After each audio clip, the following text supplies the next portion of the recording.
Want to learn how to make Ponca Pearls? You might know them as Navajo Pearls. Well, you need a torch, you need some scrap silver, a crucible. You're going to melt this stuff down. It's going to take a little bit, but with enough heat, you should get it in this liquid form, and then you can dump it right into an ingot mold. It doesn't have to fill the ingot mold all the way up because we're going to roll this out anyways. And so I'm going to take it from here, quench it, and then I'm going to take it over to the rolling mill.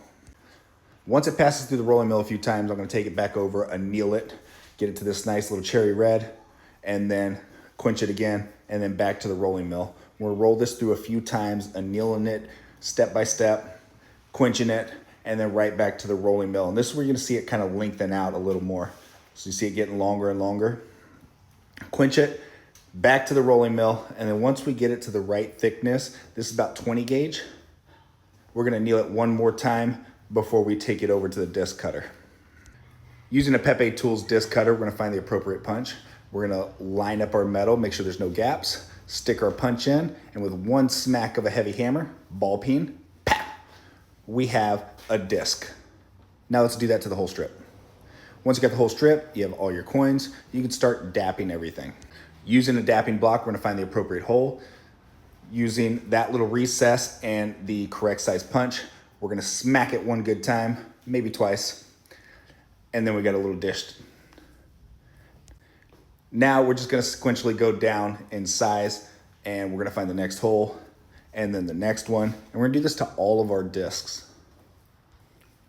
So once we have these, we're going to mark the center. Because it's 20 gauge, so I like to drill these holes. So I just put a drill bit in my flex shaft, drill those holes, line them up. These aren't so smooth right now, so we're going to take a sander. We're going to put this little rod through here. This just makes it easier to hold, and then we're going to use this belt sander to flatten these out. Now we get a nice, smooth, flat surface for soldering.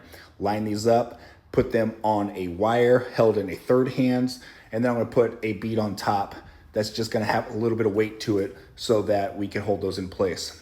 Now I'm going to heat up this flux because I used a spray flux called Mighty Flux. Once it gets to soldering temperature, it should smoothly just melt that solder and flow it around those beads. And because I did the bottom one, that next one right up top should be a little quicker to solder. All right, now that we got these soldered, what we're gonna do is we're gonna quench it so that way we can handle them. And then that seam is a little prominent, so we're gonna get rid of that with a carbide bit.